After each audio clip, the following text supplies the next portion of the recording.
On November 30th, 1982, something appeared on record store shelves.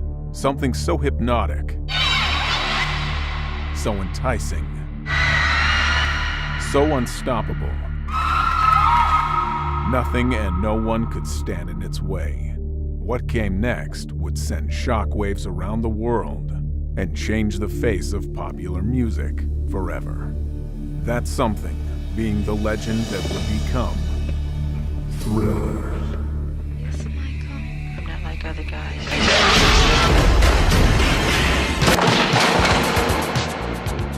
Michael Jackson's single that is currently #1 on the Rhythm and Blues and Pop Single charts. Jackson is also the first singer ever to have an album and a single in first place on both charts.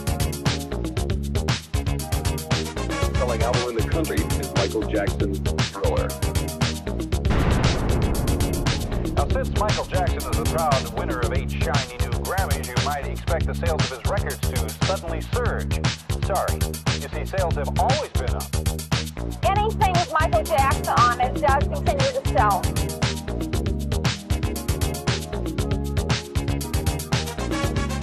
I love you, Michael Jackson.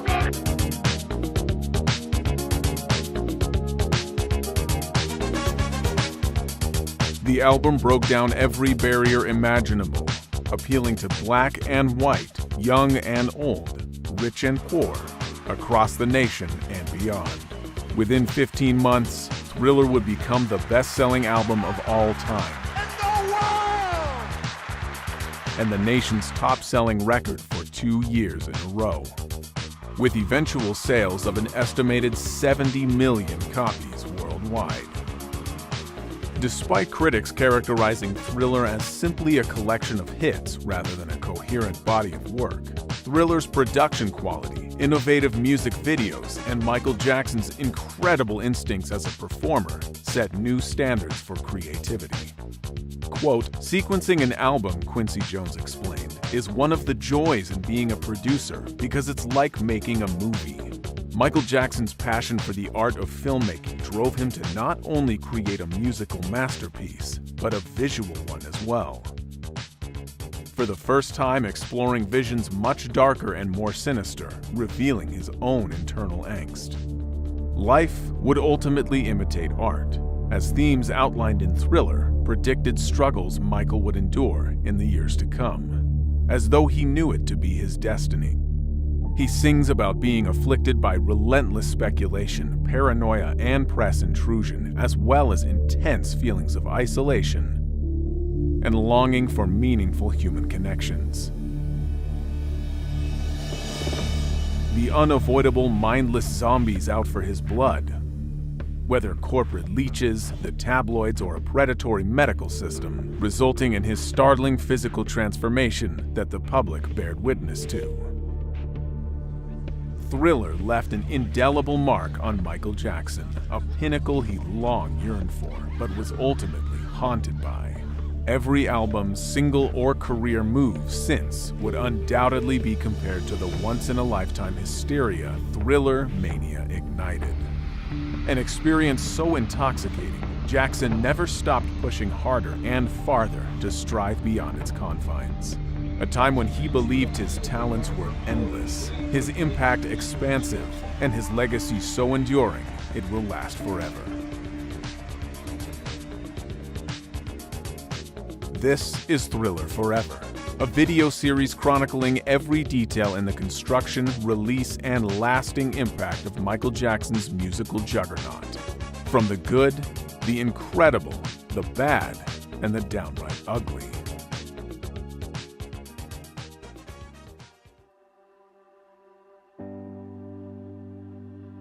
To understand the motivations behind Thriller, we must first get to grips with the context of its recording and Michael Jackson's career thus far. At 23 years old, he was already a veteran of showbiz, having been a star since the early 1970s. He, with his brothers, achieved an incredible run of crossover hits as the Jackson 5, which was followed by Michael's massive solo success with 1979's Off the Wall. The album, the first to be produced by Quincy Jones, achieved a music industry milestone with 4 top 10 hits, earning Jackson a Grammy for Best R&B Male Vocal Performance for its lead single, Don't Stop Till You Get Enough.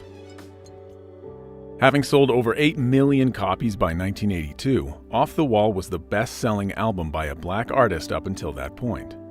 Beyond his early Motown child stardom, Jackson had now proven himself as a vibrant solo artist with his disco-defying breakout.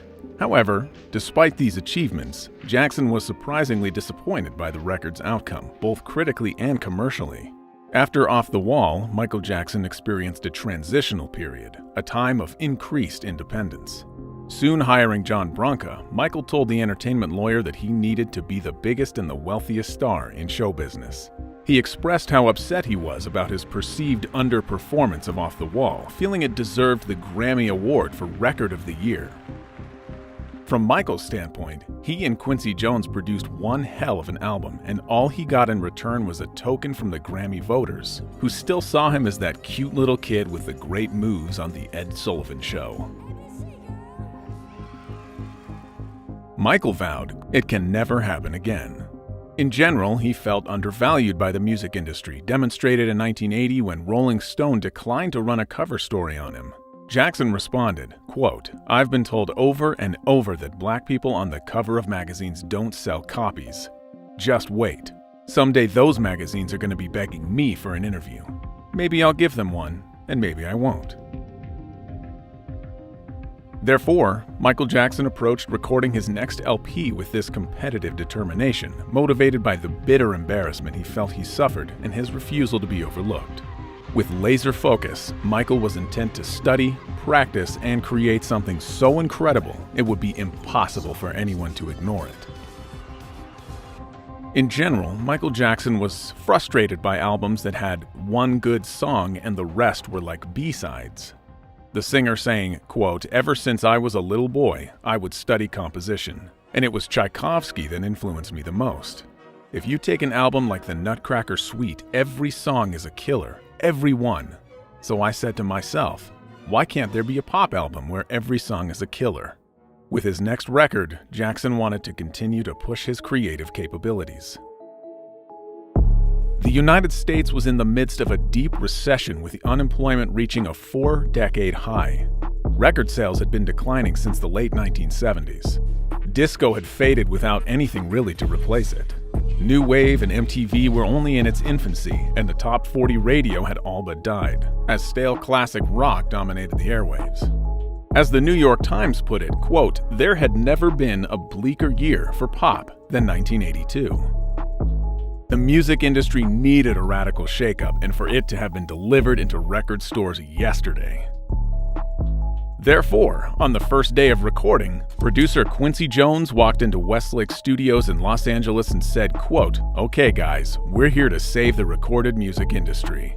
To accomplish this, one of their priorities was to balance the album's various genres and forms between R&B, pop, rock, disco, funk, and ballads, producing an album that wouldn't be restricted by racially drawn classification of genre or radio play. As in the early 1980s, radio was still largely segregated, adhering to narrow programming based on racialized genres. Jackson and Jones reviewed hundreds of song demos, listening to each one to see if it had the qualities they were looking for. Jones referred to this process as, quote, "Polaroids."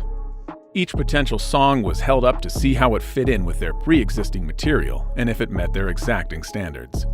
Quote, "I called Michael Smelly because when he liked a piece of music or a certain beat, instead of calling it funky, he'd call it smelly jelly. When it was really good, he'd say, 'That's some smelly jelly.'" Songs written by Michael were dictated into an audio recorder, after which he'd sing them from memory.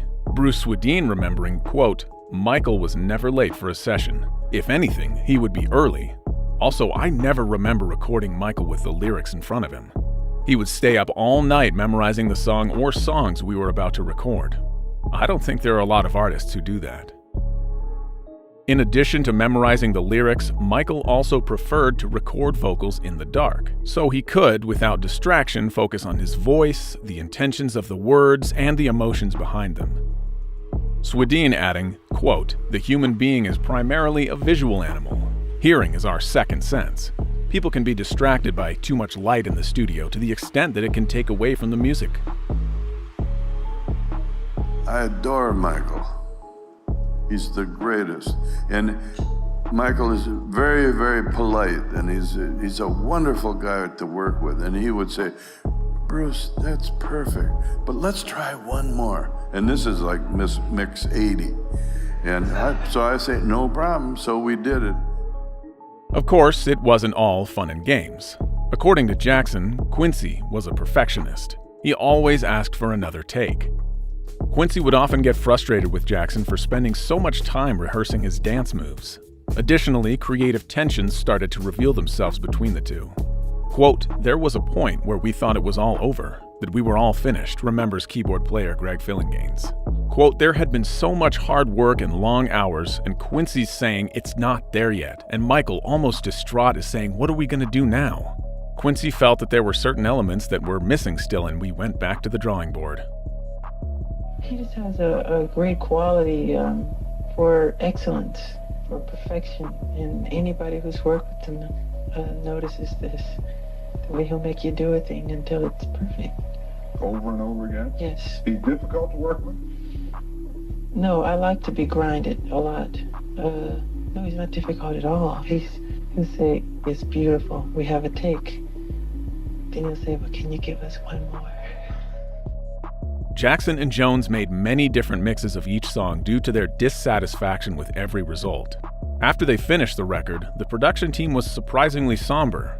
No one was happy with the way the tracks had turned out, so they decided to remix every single song once again, spending an entire week on each track. Quincy Jones saying that they, quote, "did the final mixes up until 9 o'clock in the morning of the deadline. We had 3 studios going at once." After a total of 4 months and coming in on a budget at $750,000, the crew submitted the final record on November 8, 1982, just 22 days before its release. The team had whittled down a collection of 30 demos to the chosen 9 that made up the final album, with Jackson writing 4 of them himself. But after leaving the studio, were the crew confident they had achieved the goal they initially set their sights on? Quincy Jones stated that there is never any way to predict a hit record. Quote, "You can't explain something like that. You can't aim at it," he said. "It's why I used to keep a sign in the studio saying, 'Always leave space for God to walk into the room.'" Everybody goes into a studio to make the biggest record in the world. Sure. And everybody's always surprised when it isn't the biggest record in the world. Surprised when it's not. And everything was just right. Again, if you just get out of your own way and let that force go to work, that's what happened. Bruce Swedien harbored similar sentiments. Quote, "I think anyone who would have the balls to say that is a liar, because you don't really know until it gets out in the public and they say, wow, this is really good." The only person certain that the record would achieve incredible success was Michael himself. Jerry Hershey from Rolling Stone stating that, quote, "Michael had predicted it all when I first met him. The Media Geek show, the staggering sales figures, the order of singles, everything in which was to come."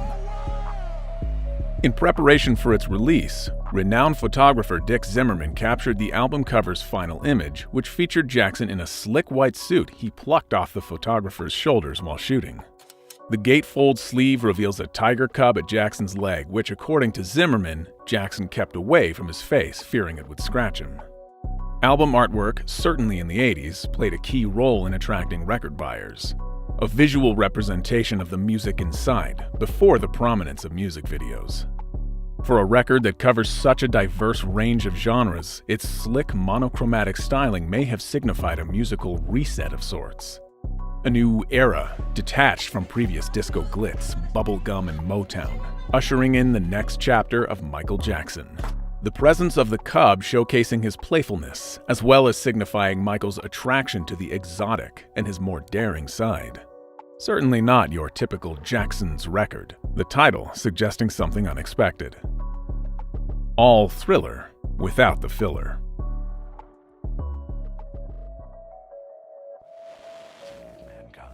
The public's first hint of a new era of Michael Jackson came with the release of its lead single, a playful track he wrote and sang with ex-Beatle Paul McCartney, "The Girl Is Mine." The singer's first credited collaboration came about after Jackson and Quincy Jones visited McCartney at his ranch in Tucson, Arizona, spending a couple of days rehearsing and indulging in the musician's shared obsession with cartoons. Quote, "When I approached Paul," Jackson wrote in his 1988 autobiography, Moonwalk, "I wanted to repay the favor he had done me in contributing Girlfriend to Off the Wall." The two soon began collaborating musically, a partnership that continued even when the Jacksons went on tour, with the ex-Beatle tagging along, songwriting with Michael whenever he was not on stage. During this time, the duo recorded Say, Say, Say and The Man for McCartney's upcoming fifth solo album, Pipes of Peace. However, it was now Michael's turn to write a song for them for his next LP. Producer Quincy Jones had initially told Jackson to write a song about two men fighting over a girl. Inspired, Jackson awoke during the night and sang the song into a tape recorder. He later said, quote, "I sang exactly what I heard in my head, starting with the melody and the keyboard and the strings and everything. So I just orally put it all on tape." Jones listened and then asked Jackson to add a rap verse of the two friends talking it out. Quote, "We're fighting over this girl in the song," Jackson said, and it came out beautifully. The Superstar Duet was the first track recorded for Michael's new album at Westlake Studios, Los Angeles, from April 14th to the 16th, 1982. The session became a spectacle in itself, attracting press attention even before a single release date had been announced. Toto guitarist Steve Lukather, who had gotten a call from Jackson himself to play on several songs, vividly recalls, quote, "The McCartney duet was really insane," he said. "You can imagine what kind of a zoo it was, with Michael and Quincy and McCartney and all the people and the staff and the security. We never even got into the control room. Beatles producer George Martin and Beatles engineer Jeff Emmerich were there, Dick Clark. It was so intense." Despite the chaos and the distractions while recording, engineer Bruce Swedien only had fond memories of the session. Quote, "Paul was such a gentleman. He came to the studio prepared. Linda McCartney was with him and we had a fabulous time." Michael Jackson even said that the recording of The Girl Is Mine was one of his most enjoyable moments in the studio. Reminiscing, quote, "Of all of my recordings as a solo artist, my favorite is probably The Girl Is Mine, because working with Paul McCartney was pretty exciting and we just literally had fun. It was like lots of kibitzing and playing and throwing stuff at each other and making jokes. We actually recorded the instrumental track and the vocals pretty much live at the same time." And Michael and I were both up for working together, and it was very professionally handled, so that all it really needed was for us to get out there and perform and have a good time. But with Michael, it's not really work. It's just, it's more like play, It's just like when you start up in the business or with a group and so they say, well, we play together. It's the word you use with music, isn't it? He plays. But what does he do for a living? He plays. And in this instance, that's all it was, really. We were just playing around. After, Michael Jackson was positive they'd recorded a surefire hit, a signature tune for both of them that embodied McCartney's melody and his distinctive groove. Dick Clark commenting, quote, "Even during rehearsals of the tune, you knew it was going to be a hit. I could tell from the level of excitement in the place the creative partnership was bound to be magic. And you know what? That's exactly what Michael Jackson says entertainment is. Magic." McCartney, however, expressed some trepidation about the song's bubblegum feel. He was especially concerned about the cloying use of the word doggone. Quote, "You could say it's shallow," he admitted. "When I checked it out with Michael, he explained that he wasn't going for depth. He was going for rhythm. He was going for feel." Released on October 18, 1982, a month before the album, and while the team was still recording, Bruce Swedien recalls, quote, "Quincy would come in every morning and put on a couple of local radio stations, and they were all playing The Girl Is Mine, so that would make you very serious about your work very quickly." The single's cover photograph was taken by McCartney's wife, Linda, and while the sweet enough middle-of-the-road song was charming, one thing was certain. This wasn't the Don't Stop Till You Get Enough Part 2 many were expecting. But for Michael, the breezy radio-friendly tune was the obvious first single, especially after McCartney achieved a hit duet with Stevie Wonder, Ebony and Ivory, earlier that year. later writing that, quote, "We really didn't have much choice. When you have two strong names like that together on a song, it has to come out first or it gets played to death and overexposed. We had to get it out of the way." However, radio listeners were overall not that impressed by The Girl Is Mine and felt that Jackson and Jones had diluted their talents to accommodate to a white pop audience. Without anything else to go by, many feared Jackson's upcoming LP would also be a disappointment if the singer's overarching ambition was to achieve widespread commerciality. However, Jackson knew from experience with racially segregated radio airplay practices, releasing his McCartney collab first would give his subsequent releases a better chance of crossing over into the mainstream. Song Facts explaining, quote, "It was released first because it was guaranteed airplay thanks to McCartney's contribution. The song was a very safe choice as the first single since it was very conventional and easy to understand. Jackson was afraid that if he released an edgy song first, people wouldn't give the album a chance. Jackson's instincts would ultimately be proven correct, as the mainstream track that essentially chronicles an interracial love triangle would go on to sell 1.3 million copies. The Girl Is Mine kicking off a string of chart success for Jackson, making it to number 2 on Billboard and all the way to number 1 on the R&B singles chart, the first time a Beatle topped the R&B list. Soon after, Michael Jackson's new album Thriller quietly slipped into the charts at number 11 on December 25, 1982. When compared to its lead single, the listeners were stunned by what they were confronted with as the album's opening track, instantly silencing those who believed Jackson may have lost his edge. 3 ricocheting drum beats kick off the frenetic opener, appropriately titled "Wanna Be Startin' Something." Its driving beat and hypnotic bass made it the closest thing on Thriller to Michael's previous output. Which is no surprise because the singer reportedly started working on the track while recording Off the Wall, which may be one reason it was chosen as the album opener. There simply wasn't a genre for a song like this in 1982. It wasn't disco. It wasn't funk. It wasn't R&B. It wasn't new wave. It was something new. A song so wild and energetic, it nearly bursts at the seams. Michael Jackson is in high-energy mode, nimbly and clearly enunciating the onrushing lyrics that varies from astonishment to righteous frustration. Jackson introduces a new tone that would soon become his signature, an edge of fear and paranoia. Unlike previous releases that centered on innocent crushes and dancing all night long, he, for the first time, depicts something darker and more insidious. A world hungry for idle gossip that feasts on rumor and innuendo. While even sparing a verse to square off with teen pregnancy, Jackson's vocals are biting, intense, and even taunting as he teases, "You're a vegetable, they eat off of you." Originally written for his sister LaToya about her troubled relationship with her sisters-in-law, Michael ended up recording the song himself. Bruce Swedien recalling, quote, "That track is about Michael's brother's wives and how they were always creating trouble. That was his inspiration." The song was originally composed in 1978, but was later re-recorded in the fall of 1982, and was one of the 4 tracks that Jackson received writing credits for. "Wanna Be Startin' Something" climaxes in an African-inspired chant, often misidentified as Swahili, but is actually based on Douala, giving the song an international flavor and reassuring listeners that Jackson hadn't lost his funk or forgotten his roots in black music. Journalist Nelson George writing that when the Jackson 5 traveled to Senegal in 1973, the experience had a profound effect on a teenage Michael Jackson.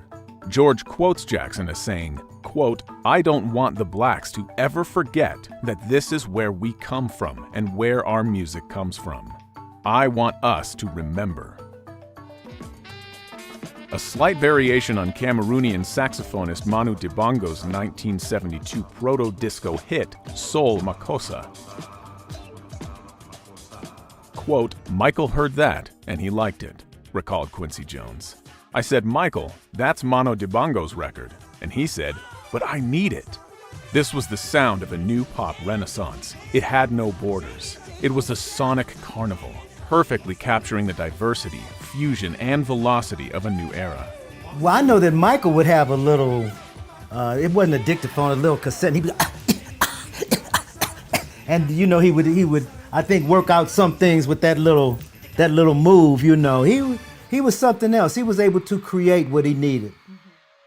When released as a single, reviews for the track were positive. Christopher Connolly, writing for Rolling Stone, describing "Wanna Be Startin' Something" as being, quote, Thriller's most combative track. Connolly noting that in the hyperactive tune, Jackson's, quote, emotions are so raw that the song nearly goes out of control. Cashbox called the song a smash, specifically praising the, quote, danceable groove, superb arrangement, and strange but ultimately uplifting lyrics. Stephen Thomas Erlewine, a writer for AllMusic, described the song as, quote, the freshest funk on the album. Ultimately, Wanna Be Startin' Something was well received by listeners and charted around the world, receiving an award nomination for Best R&B Song at the 1984 Grammy Awards. Surprisingly, with the lyrics of Wanna Be Startin' Something, Jackson makes a fleeting reference to the album's upcoming second single, quote, Billie Jean is always talkin' when nobody else is talkin', tellin' lies and rubbin' shoulders, so they called her mouth a motor. This next release would redefine Michael Jackson, the artist, and ignite Thriller's seemingly unstoppable ascent into the history books. As soon as listeners heard the crispness of its opening beat and its straight-to-the-point groove, they knew they were in for something not quite like anything else. If ever there was a quintessential Michael Jackson tune, it would have to be the sonic masterpiece that is Billie Jean. Michael Jackson wrote and recorded the demo in his home studio in Encino, Los Angeles. The premise of the track was his desire to compose something that had a lot of bass. Jackson said of the song, quote, a musician knows hit material. It has to feel right. Everything has to feel in place. It fulfills you and it makes you feel good. That's how I felt about Billie Jean. I knew it was going to be big while I was writing it. Michael Jackson would go on to recall that he was so absorbed in the writing of the song, he was riding down the Ventura freeway and didn't realize his car had set ablaze. Quote, we were getting off the freeway when a kid on a motorcycle pulls up to us and says, your car is on fire. Suddenly we noticed the smoke and pulled over, and the whole bottom of the Rolls-Royce was on fire. I was so absorbed by this tune floating in my head that I didn't even focus on the awful possibilities until later. Once at Westlake Studios, Jones had Jackson sing over dubs through a 6-foot cardboard tube and brought in jazz saxophonist Tom Scott to play the Lyricon. When engineer Bruce Swedien was putting together the string section, he was aiming for a classical feel instead of a pop sound. He said, quote, I don't think there are any basses on those strings, but it was violin, viola, and cellos, and it was absolutely classical in the approach. Swedien ended up mixing the song 91 times, which was unusual for him. The mixes grew progressively worse, and Jones asked Swedien to listen again to the second mix, which was much better. Therefore, the second mix became the final version. Quote, there aren't many pieces of music where you can hear the first 3 or 4 notes of the drums and immediately tell what piece of music it is. But I think that is the case with Billie Jean, Swedien reflected. While recording Billie Jean, Michael Jackson and his producer Quincy Jones constantly fought over the track. Some reports stating that Jones felt it was too weak to be included on the album, a claim the music producer has since denied. We told him what songs he was going to sing. The producer has to do that, you know. You don't ask him what songs we're going to sing. And that this whole fallacy about me not liking Billie Jean is a lie. It is. It's some lie that started somewhere, because anybody could hear that record's a smash. And also, I know where it came from. However, Jones did dislike the demo, nor did he care for the bass line, wanting to cut its 29-second introduction. But Jackson insisted that it be kept. According to Jones, quote, the intro to Billie Jean was so long you could shave during it. I said we had to get to the melody sooner. But Michael said that was what made him want to dance. And when Michael Jackson says something makes him want to dance, you don't argue. So he won. Quincy Jones also wasn't keen on the track's title, wanting to change it to Not My Lover, as he believed that audiences might mistakenly think the song was referring to tennis star Billie Jean King. However, Jackson refused to change the title and asked Jones to give him co-producing credit for the track, as he felt that the finished product sounded very close to his demo. In addition, the singer requested extra royalties, but Jones granted him neither, and the two fell out over it for several days. According to Jones, Jackson stole Billie Jean's instantly recognizable beat from State of Independence, a track Jones produced for Donna Summer and that Jackson sung backing vocals on. According to songwriter John Anderson, quote, "They took the riff and made it funky for Billie Jean, so that's kind of cool, that cross-pollination in music." However, according to Daryl Hall of Hall & Oates, Jackson told him that the Billie Jean groove was in fact lifted from their 1981 track, "I Can't Go For That, No Can Do."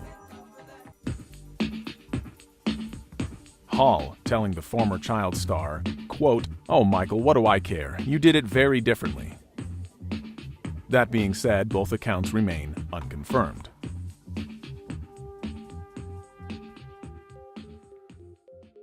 Upon the official release of Billie Jean on January 3, 1983, listeners were surprised by its lyrical content. These were emotions no one had ever heard from the former boy wonder. Quote, "I figured that he was making a conscious effort to change his image," Michael's mother Catherine revealing. "I think he felt that his image had become too safe."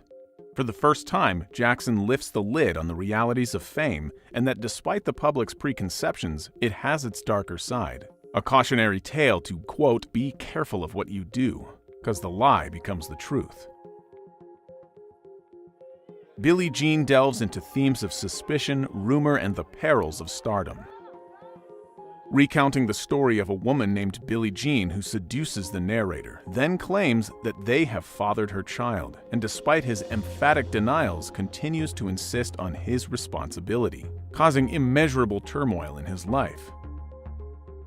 Michael Jackson stating, quote, "This track was really personal." The singer's inspiration coming from the groupies he and his brothers encountered during their time performing as the Jackson 5. These groupies would linger around backstage doors, forming relationships with any band members that came to town. Encounters that continued, as demonstrated when Michael was at his home in Havenhurst and some girl had snuck over the wall.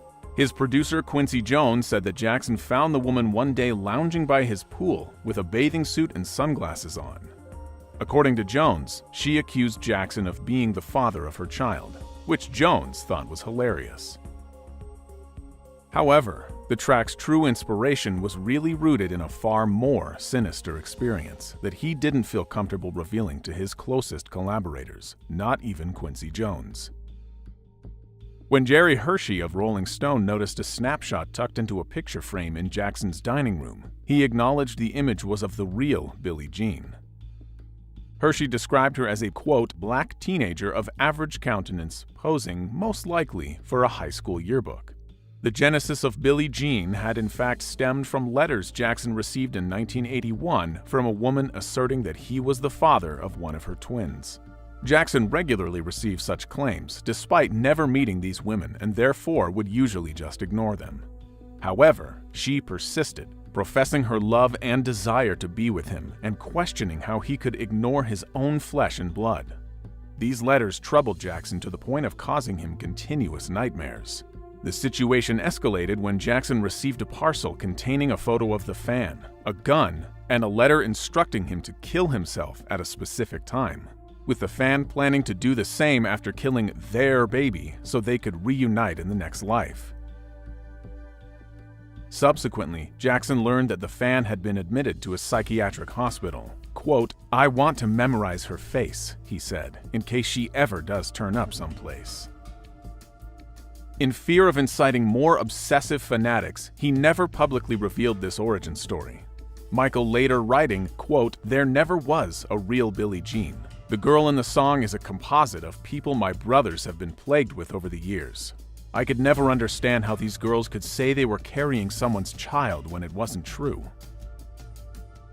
However, despite Jackson's attempts, the release of Billie Jean would usher in a new wave of psychotic extremists who believed the superstar was in fact singing about them.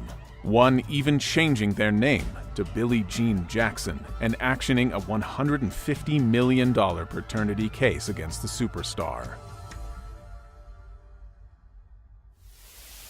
Thanks to the release of Billie Jean, by January 1983, Michael Jackson's Thriller album had reached #1 on the R&B chart, and a month later, it topped the Billboard 200. The single also topped the music charts on March 5, 1983, before even the release of its accompanying video. Billie Jean was directed by Steve Barron, who was chosen because Jackson and Quincy Jones liked the mystery murder treatment he did for the Human League's video, Don't You Want Me, released the previous year. Barron's original idea was more complex and involved a group of dancers. With budget a factor, they simplified the concept and went with the idea of Jackson having a Midas touch, with the squares he stepped on lighting up. The brief was he really was looking for something magical.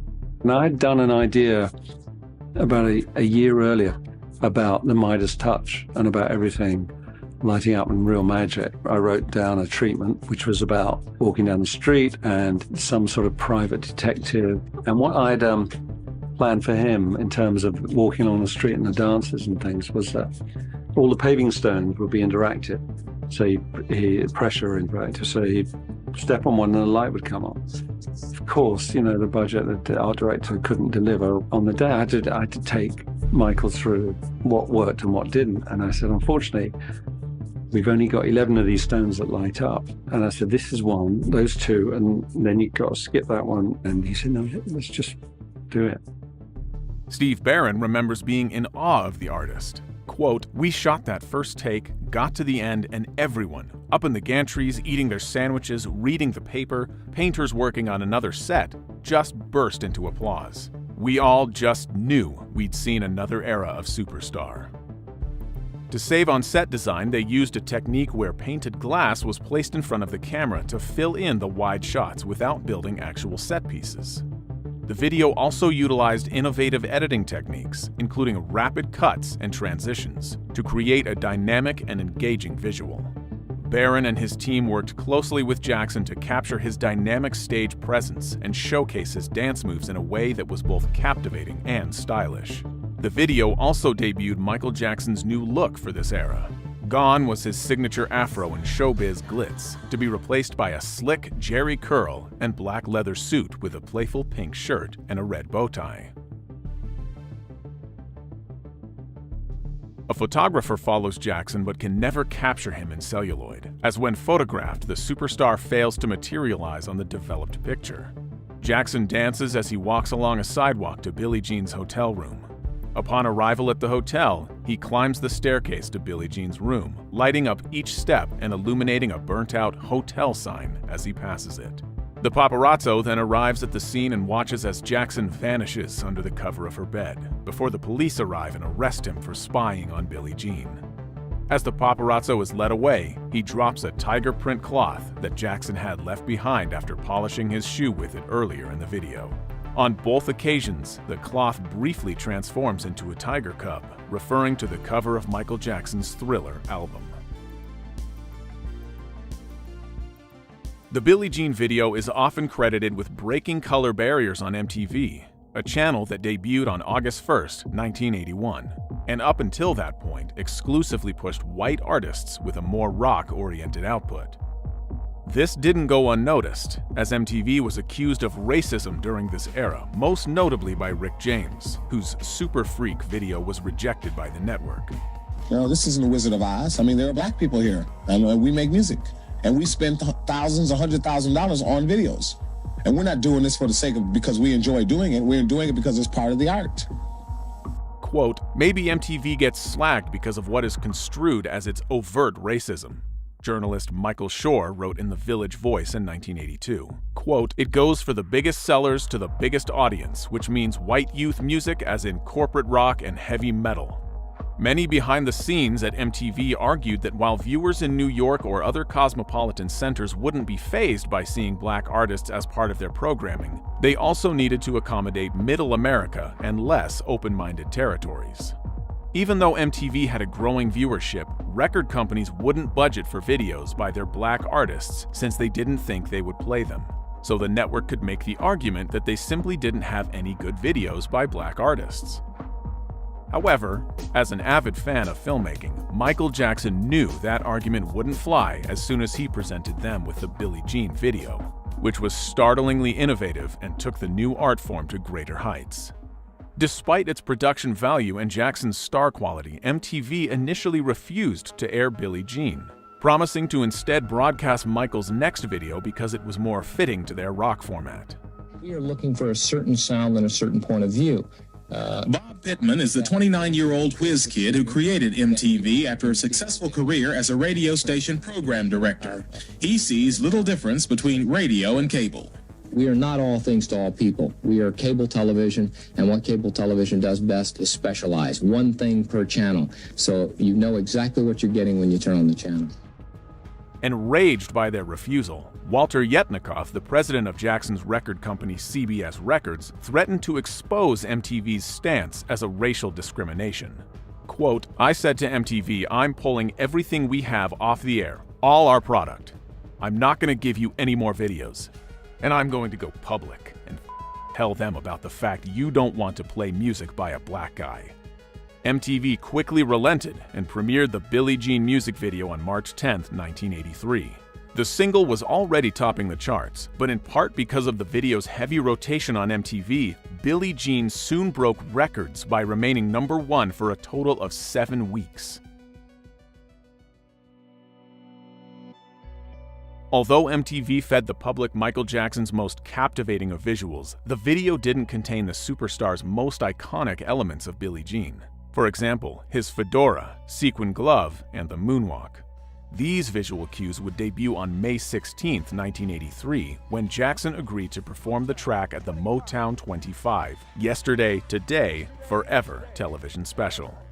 Jackson had initially declined to perform, as at the time he wanted to distance himself from Motown and his brothers, focusing his attention on his solo work, but reconsidered after he discussed the offer with Berry Gordy, the founder of Motown, and Michael agreed only if he could perform his new track.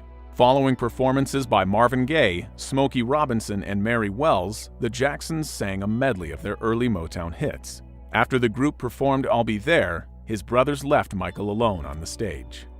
Jackson wore black pants, leather penny loafers, a black sequined jacket, sequined socks, and a single white rhinestone glove. He addressed the audience, and then Billie Jean started playing to an erupting applause.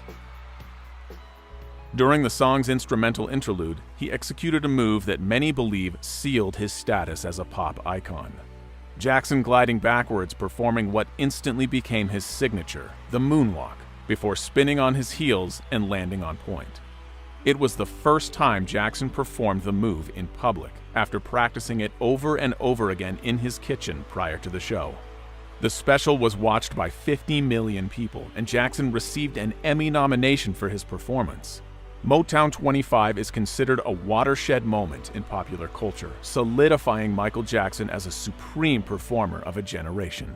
The day after the show aired, Jackson was called by his childhood idol Fred Astaire, who commended him for his performance.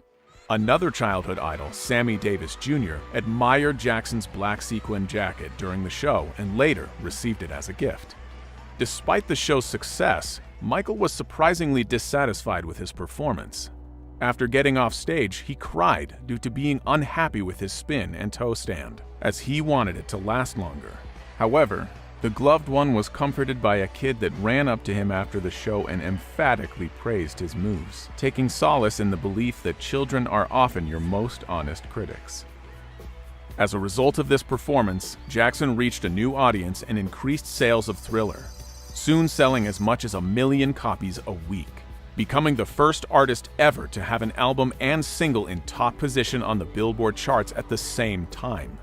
In 1984, Billie Jean would be awarded honors including 2 Grammy Awards and an American Music Award.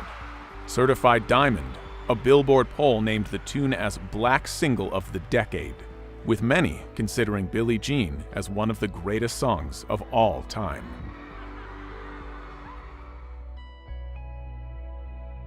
Despite the unmatched success of Billie Jean, Michael Jackson wasn't going to let his musical masterpiece have its moment before releasing his next smash from Thriller. Beat It was released on February 21st, 1983, as the album's third single. From its opening electro chimes, this sounded unlike anything else you had heard from Jackson or any other black artist, in fact. After finishing the other tracks for the album, Quincy Jones still felt something was missing.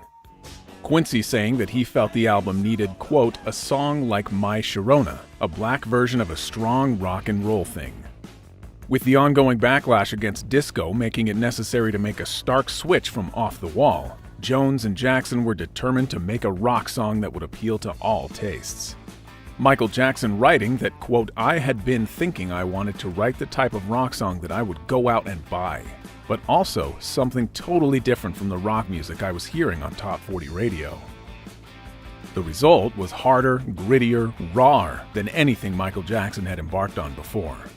Gone was the softness and sweetness that usually characterized his vocals, replaced by a more defiant and challenging delivery that is razor sharp. Jones saying, quote, we were very conscious of wanting a white rock and roll groove, and when Smelly wrote Beat It, we knew he'd come up with the nitroglycerin. Quincy spent weeks looking for a suitable guitarist for the song. Eventually, they found Steve Lukather of Toto to play the rhythm guitar parts. Lukather was working on the track when he heard that an Eddie Van Halen guitar solo was also going to feature. Quote, when they told me Eddie was playing on it, and they were trying to do a crossover record, I whipped out the Marshalls and did a wall of sound, he said. Quincy sent that back and said, quote, the guitars are too heavy. They'll never play this on R&B radio. He goes, I love it, except the guitars are too heavy. I got to get this on R&B radio, pop radio, and rock radio. They wanted me to do this part, and they're standing there, and I did it a couple of times, and Quincy's like, it's not really in the pocket, lay in the pocket a little bit more. And Michael gave me a couple little bit of directions and stuff like that. Let's try it again. And I started doing it. When Michael started dancing around a little bit, I knew I think Quincy's like, that's great. Let's double that part, and blah, blah, blah. And that's the record. Unfamiliar producing rock artists, when Van Halen came in to record his solo, Jones told him, quote, I'm not going to sit here and try to tell you what to play. The reason you're here is because of what you do play. Of course, Eddie Van Halen nailed it in 3 or 4 takes. Engineer Swedeen remembering, quote, that guitar solo is incredible. But I went in there when he was tuning and warming and I left immediately. It was so loud. I would never subject my hearing to that kind of volume level. Eddie Van Halen reminiscing that he did the solo for free as a favor, even though he technically didn't have permission. Quote, the band's policy was we don't do things outside of the band. And everybody was out of town, so I had no one to ask. I swear to God, I figured who's gonna know if I play on this Black Kids record? Myth and rumor surrounded Eddie Van Halen's contribution, one being that a mystery blaze broke out in the control room as he played. Quote, Eddie was playing and the monitor speakers literally caught on fire, recalled songwriter Rob Temperton. The speaker caught fire and we were all thinking, like, this must be really good, this solo. Also, on the final version right before Van Halen's guitar solo begins, a noise is heard that sounds like somebody knocking at a door. It was reported that the knock was a person walking into Van Halen's recording studio. Another story claimed that the sound was simply the musician knocking on his own guitar. However, Jackson performed the knocking sounds himself by striking a drum case. He is even credited on the album as drum case beater. Packed with killer hooks and a strong musical sensibility, Beat It pulls Michael Jackson into an urban world and relays the pressure of a young man needing to prove himself in a tough street environment. Michael takes total command with an impassioned vocal begging young men everywhere to stop the macho craziness inherent in gang life. Motivated by memories of rumbles between rival gangs from the front window of his childhood home in Gary, Indiana. Even after being lifted out of poverty, arriving in Hollywood to become a star at an early age, Jackson continued to grow up in an environment poisoned by toxic masculinity, the same poisonous substance that infects boys who join gangs. His ex-boxer, steelworker father terrorized and whipped him and his brothers regularly. The palpable sense of urgency in Michael's voice as he sings, quote, "Don't want to see no blood, don't be a macho man," can easily be identified as a plea to temper emotions before it goes too far.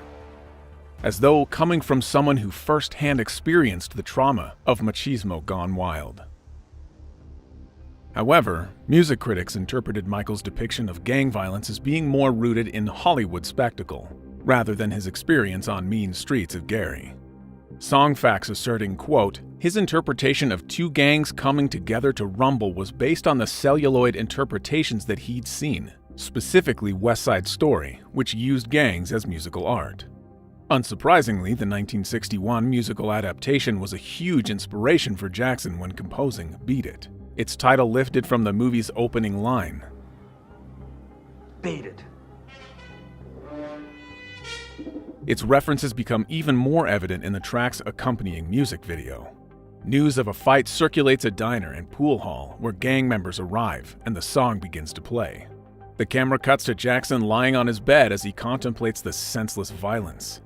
Jackson then dances his way towards the fight through the same diner and pool hall seen earlier. A knife battle takes place between the two gang leaders in a warehouse until Jackson arrives. He breaks up the fight and launches into a dance routine. Donning a zippered red leather jacket, black pants, white socks, and black loafers, the video ends with Jackson at the center of mass choreography with several synchronized dancers, introducing elements that would soon become his visual trademarks. The second video released for the Thriller album was originally going to be directed by Billie Jean director Steve Barron. But Barron's idea was for Beat It to take place on a ship full of white slaves, with Michael Jackson as the slave master. But even in the early MTV days, that just wasn't going to fly. So the video was written and directed by Bob Giraldi. Jackson asked Giraldi, at the time already an established commercial director, but who had never directed a music video, to come up with a concept for Beat It because he really liked a commercial Giraldi previously directed. It was about a blind elderly couple who, instead of running from a rundown neighborhood all the other white people had fled from, chose to stay and throw a block party for all the young children in the area. Contrary to popular belief, the concept of the video was not based on the Broadway musical West Side Story, Giraldi instead drawing inspiration from growing up in Paterson, New Jersey. Quote, I listened to the song over and over and realized it was about all the Italian hoodlums I grew up with. Everybody trying to be tougher than they are, but really we're all cowards at heart. The video, which cost Jackson $150,000 to produce after CBS refused to finance it, was filmed on Los Angeles' Skid Row in March 1983. The short film was Jackson's first treatment depicting black youth and the streets. So to add authenticity to the production, Jackson cast members of rival Los Angeles street gangs Crips and Bloods as extras. Giraldi adding that while shooting, things got a little tense, so he had them shoot all scenes with the gang members on the first day. Let me just throw the music on. Let me try and see if I can just diffuse the situation, and then we'll go home and I won't call the Crips and Bloods back tomorrow. I have enough footage of them anyway. Michael Jackson comes down the boxes, and they start dancing. And then all of a sudden, the other dancers start flailing their arms and start dancing. And I'm watching the Crips and the Bloods. They're just lined up, supposedly watching this thing going on. But the looks on their faces are so fascinating. Watching young African-American, probably gay men. They were watching the beautiful grace and symmetry of the dance, of the choreography that they knew. Tough as they were, they could never do that. In addition to around 80 genuine gang members, the video also featured 18 professional dancers and 4 breakdancers. The video's world premiere took place on MTV on March 31st, 1983, just when Billie Jean was building momentum. An idea of Frank DeLeo, the vice president of Epic Records, who convinced Jackson to release Billie Jean and Beat It in quick succession. With both videos going into hot rotation for much of the summer of 1983, DeLeo correctly predicted that both singles would reach the top 10 at the same time. Billie Jean making it to number 1, before being toppled by Come On Eileen, which stayed at number 1 for a single week, before Jackson reclaimed the top position with Beat It the following week. Billie Jean and Beat It therefore occupied the top 5 at the same time, a feat matched by very few artists. I had played on Beat It, on Michael Jackson's record, and his album went to number 1, and our album was number 2. Our single was number 1, his single was number 2. Then he did that Pepsi commercial, he burned his hair, and he stayed at number 1. Selfish, man. To this day, the guys in the band still blame me for that album not going to number one. The single remained at the top of the Hot 100 for a total of 3 weeks. With sales of over 10 million worldwide, Beat It is one of the best-selling songs of all time and received the 1984 Grammy Award for Record of the Year and Best Male Rock Vocal Performance, as well as 2 American Music Awards. However, Beat It's impact extended far beyond just sales figures, as it decimated segregated radio formats and reshaped the future of pop music. Island Def Jam chairman L.A. Reid remembers being blown away. Quote, "Today we do things called mashups," he said. "Take Linkin Park and Jay-Z and put it together and it's certainly unique, but it's not unusual." But at that time, Eddie Van Halen was at the top of his game and fit right in with Beat It. It didn't feel like a guitar solo over some R&B track. It was very organic. The idea of it was really unusual, but the results weren't strained at all. With Thriller's edgier tracks Wanna Be Startin' Something, Billie Jean, and Beat It flooding radio airwaves and populating music charts around the world, Michael Jackson's music revolution was in full effect. However, the singer wasn't content purely releasing catchy pop hits, but aspired to show range and prove his other talents. As Jones would put it, quote, "To penetrate, you have to go for the throat in 4, 5, 6 different areas." And after a few high-heat songs in a row, it was time to cool things down. Toto keyboardist Steve Porcaro, along with some of his other bandmates, were assisting with the production of Thriller when Quincy asked if he had anything that could be pitched for the album. Running low on cassettes, Porcaro used a tape on which he had already recorded a demo called Human Nature, putting songs intended for Quincy Jones on the reverse side and marking on the label as to the side that should be listened to. Jones's gut instinct was that Porcaro's intended tracks were not quite right for Jackson. However, he didn't stop the tape, and the cassette deck automatically started playing the other side. As Jones described it, quote, "All of a sudden, at the end, there was all this silence. There was why, da-da-da-dum, da-da-da, why. Just a dummy lyric and a very skeletal thing. I got goosebumps talking about it. I said this is where we want to go, because it's got such a wonderful flavor." Lyrically, Steve Porcaro's inspiration for Human Nature came to him after a conversation with his daughter after a boy hit her at school. Porcaro comforting her by saying, quote, "He probably likes you, and it's human nature." We had one more mix to do, which was the song Africa. And I stopped by to see Heather on my way to the studio, and she'd had a rough day at school. And yeah, the title entered into my head, Human Nature, trying to explain why this boy who probably liked her had hit her at school that day. And the guys were in the booth putting up the mix, and I went out into the studio where the piano was.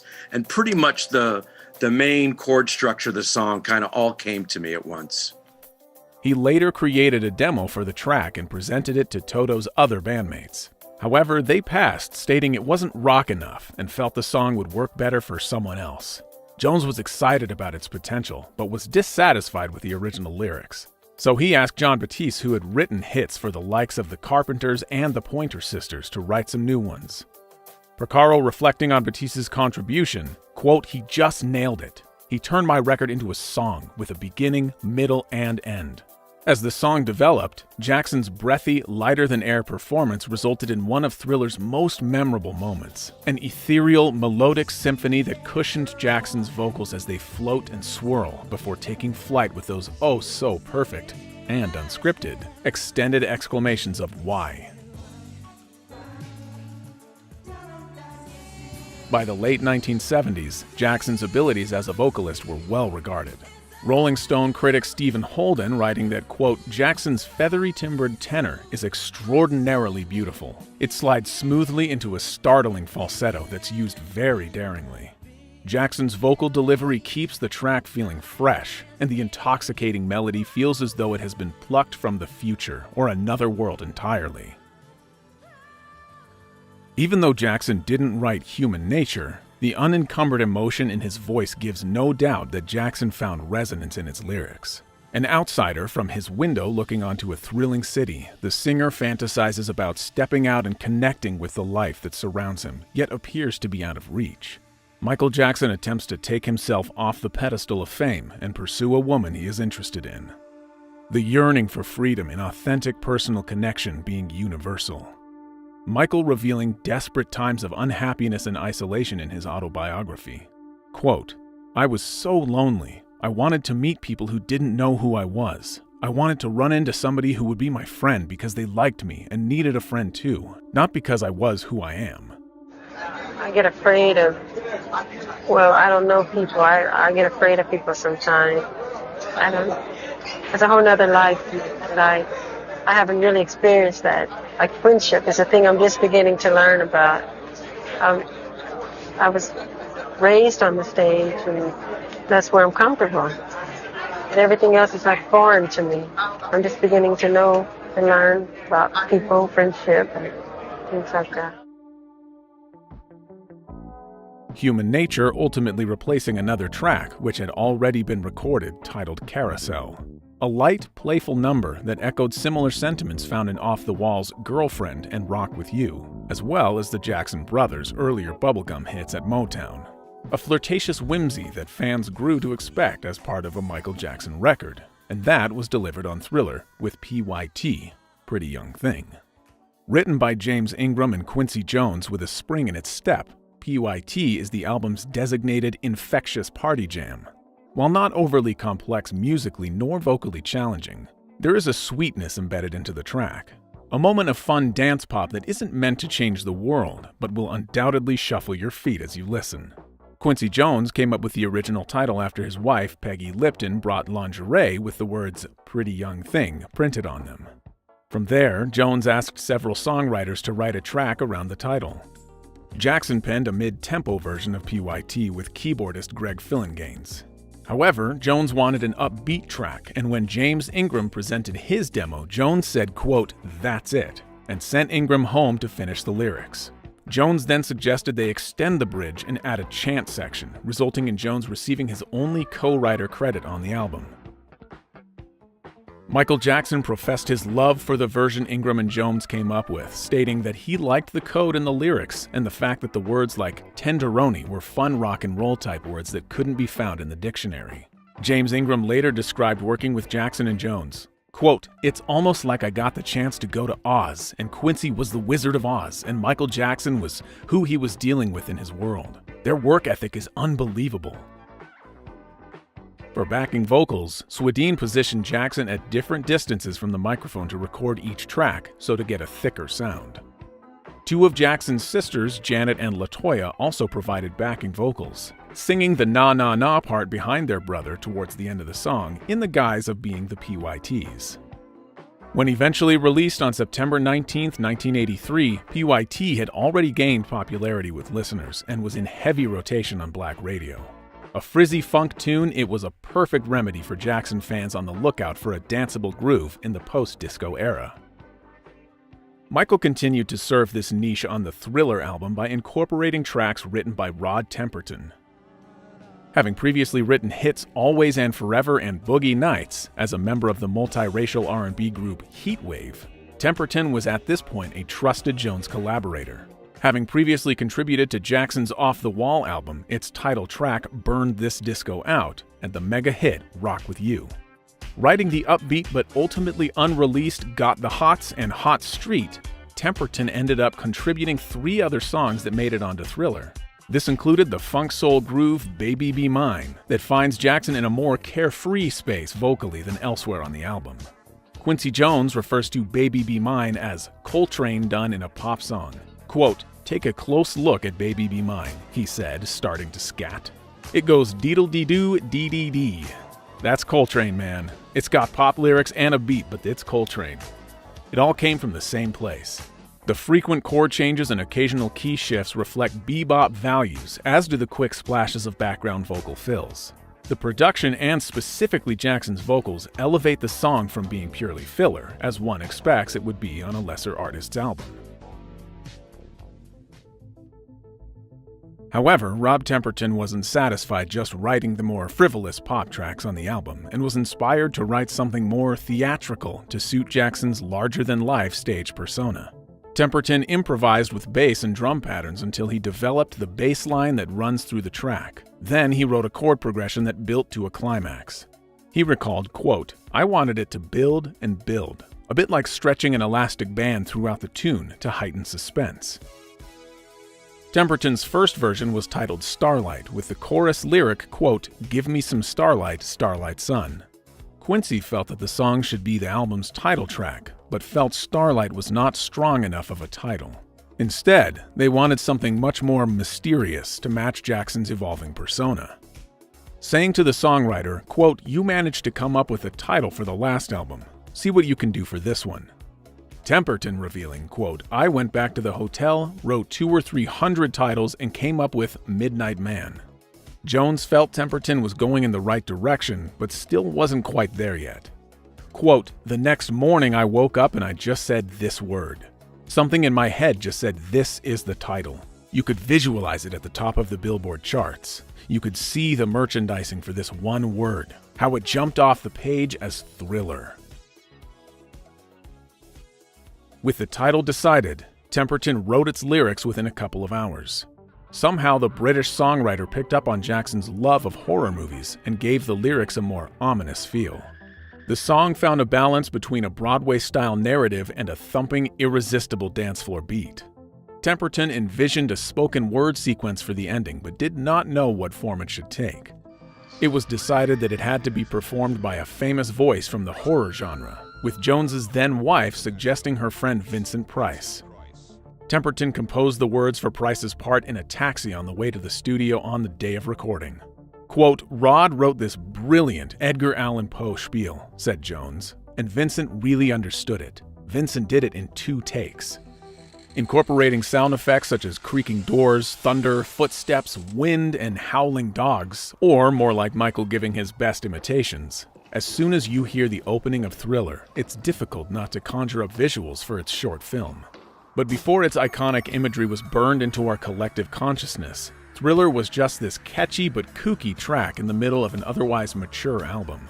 For that reason, Thriller was not initially planned as a single, as Epic saw it being more of a novelty song. When asked, Walter Yetnikoff saying, quote, "Who wants a single about monsters?" However, after the album dropped from the top of Billboard 200 in the summer of 1983, having spent months at number 1, the singer urged Yetnikoff to help conceive a plan to return the album to the top of the charts. Obsessive about his sales figures, Jackson's manager Frank DeLeo suggested releasing Thriller as a single, backed by a new music video. Quote, "It's simple. All you've got to do is dance, sing, and make it scary." After seeing the 1981 horror film An American Werewolf in London, Jackson contacted its director John Landis. A bold move, as film directors had not worked on music videos before, but Landis was intrigued. I thought, I don't want to do a video. They're commercials to sell records. That's not my interest. And then I thought, well, wait a minute. It'd be fun to shoot a musical number correctly. I had hoped that to exploit his celebrity to bring back the theatrical short. And he was very enthusiastic about it. And I went home and I wrote a script that would be a 2-reeler. And I brought it back and he loved it. He said, though, the only difference was he said, "Can the zombies dance?" Sure. The director suggested they make a theatrical short on 35mm film with the production values of a feature film, rather than a standard music video. With a budget of $500,000, Thriller was going to be a much larger endeavor than any other music video before it. According to the director, when he called Walter Yetnikoff to propose the film, he swore so loudly Landis had to remove the phone from his ear. From the record label's perspective, they had little interest in making another video, believing that the album had already peaked. MTV, who benefited greatly from Jackson's earlier visual output, had a policy of not financing music videos, instead expecting record companies to pay for them in order to promote their artists. With Epic only contributing $100,000, Landis's producer George Folsey Jr. suggested a making of a documentary that, combined with the full-length video, would produce an hour-long film that could be sold to television to help finance its production. When the idea was proposed to networks, Showtime agreed to pay for half its budget, and MTV confirmed they would pay the rest, justifying their expenditure as financing a motion picture and not just a music video. Quote, "I wanted something that would glue you to the set, something you'd want to watch over and over," Michael wrote in his 1988 memoir. "I wanted to be a pioneer in this relatively new medium and make the best short music movies we could make." Thriller was even an event when it was being shot in October 1983. Marlon Brando, Fred Astaire, Rock Hudson, and Jackie Kennedy Onassis all turned up on set, and Eddie Murphy, Prince, and Diana Ross were spotted at its private premiere on the 14th of November.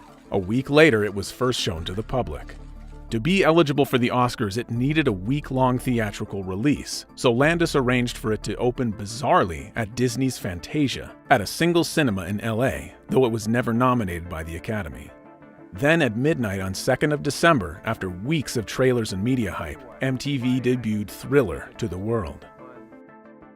The video opens with a disclaimer stating that Jackson in no way endorses supernatural practices, a decision made to help stem criticism from Michael's Jehovah's Witness faith. In the short film's extended prologue, Michael's moonlit date with his girlfriend, played by model Ola Ray, is cut short when their car breaks down. And while walking to get help, Jackson is transformed into a howling creature and attacks his date. The real Michael and Ola observe the scene in a movie theater and decide to leave after she gets spooked. Michael continues to tease her as they walk through empty streets, and nearby, a horde of zombies rise from their graves, threatening the couple. To Ola's horror, Michael transforms into one of them himself and leads the troop of zombies into a choreographed dance routine. Afterwards, Michael and the other zombies corner Ola in an abandoned house, only for her to realize it was all a nightmare, though Michael offers a last beast-eyed glance at the camera before the credits roll.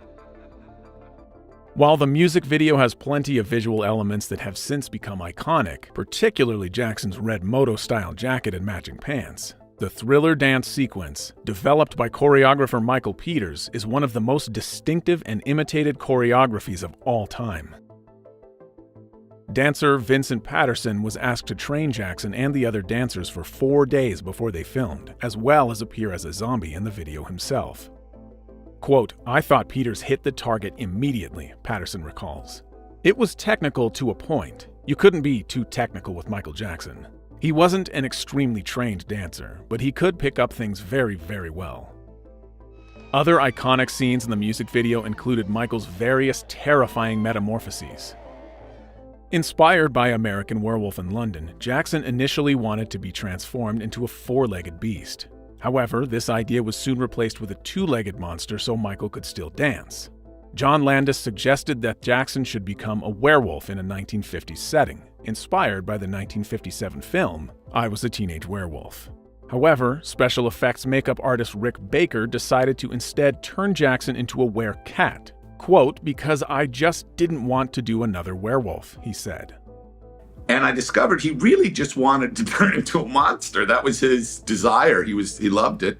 And we showed him all these photos of monsters from different movies. Learned he'd never seen any of these movies. I mean, he knew Bride of Frankenstein was like, and King Kong. It was like it. He had never seen anything. But he wanted to turn into the werewolf like David Naughton did, David was 4-footed. It turned into a, and I said, "Mike, if you're gonna dance, it'll be hard with 4 feet." I said, let's do like I Was a Teenage Werewolf, the Michael Landon, which is why he's wearing a Letterman's jacket. It's a 50s thing. And Rick eventually created that kind of leonine, it's sort of a cat monster, werecat thing, who's kind of elegant, Initially envisioning a werecat that would resemble a Black Panther, Rick eventually added a longer mane and larger ears. According to Landis, the production involved the largest makeup team in film history up to that point, with 40 artists making up Jackson, dancers, and other extras into terrifying depictions of the undead.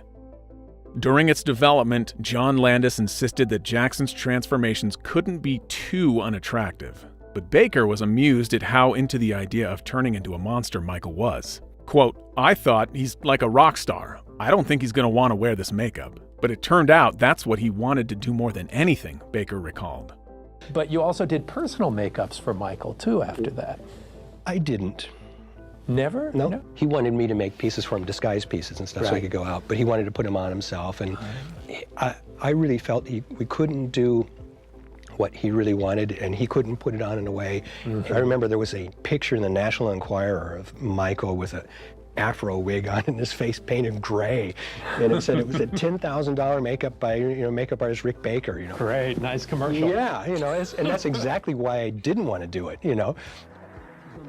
After the video premiere and the Making Michael Jackson's Thriller documentary was released on VHS, it attracted more than 100,000 advance orders, going on to sell nearly 10 million copies and winning a Grammy for Best Video Album in 1985. The video's success also doubled the already sensational numbers in album sales.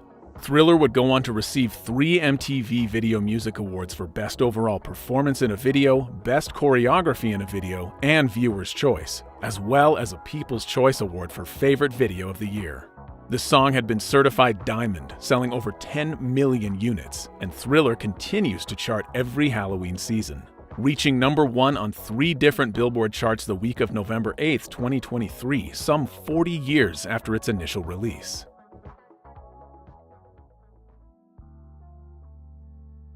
Another Rob Temperton track that made it onto Thriller, one of the only 2 that wasn't released as a single, was The Lady in My Life.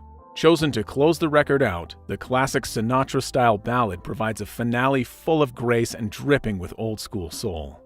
Michael wasn't a stranger to a ballad, but this wasn't some love song about a rat. Quincy Jones wanted to challenge Michael to perform something with much more soul and depth to it. The Lady in My Life isn't recounting an innocent crush or the bubbling excitement of a new romance. It's much more mature and committed with its intention. Quote, "We were used to doing a lot of takes in order to get the vocal as nearly perfect as possible, but Quincy wasn't satisfied with my work on that song," Michael Jackson remembered. "Finally, he took me aside late one session and told me he wanted me to beg. That's what he said. He wanted me to go back to the studio and literally beg for it. Therefore, Michael went into the studio and had them turn off the lights and close the curtains so not to feel self-conscious. Quincy started the tape and Jackson begged profusely, and the result is what you can hear on the record today. Described as the closest Jackson has come to crooning a sexy, soulful ballad after his Motown years, The Lady in My Life is another slice of perfect production. Seductive and smooth, the song slowly builds with Jackson's sublimely pure vocals and enticing melodies. Originally recorded with extra verses, timing constraints on vinyl forced the song to be trimmed back. Sacrificed was more than 2 minutes of Jackson's ad-libs in an extended outro that showcases his brilliance as a natural vocalist. Never to be performed live, nor did it receive a video, the track remains a mysterious glimmer of Jackson's undefinable magic. Through the pulsating beats and electrifying melodies of Thriller, Michael Jackson truly transcended the boundaries of music to create a timeless masterpiece that still resonates with audiences across the globe. Its success gave Jackson an unprecedented level of cultural power never previously achieved by a black artist, leading him to being honored by the president at the White House as the most significant entertainer of a generation. Thriller was the first album to spend 37 non-consecutive weeks at #1 on the Billboard 200, conquering the Grammys in 1984, winning a record-breaking 8 awards including Album of the Year, a space and time when Jackson's unparalleled talent and creative vision single-handedly ignited a revolution in music, forever altering the landscape of popular culture. Greatness that cannot be replicated ever again in quite the same way, but can still inspire those brave enough to meet the standard Michael Jackson set all those years ago, whether yesterday, today, or forevermore.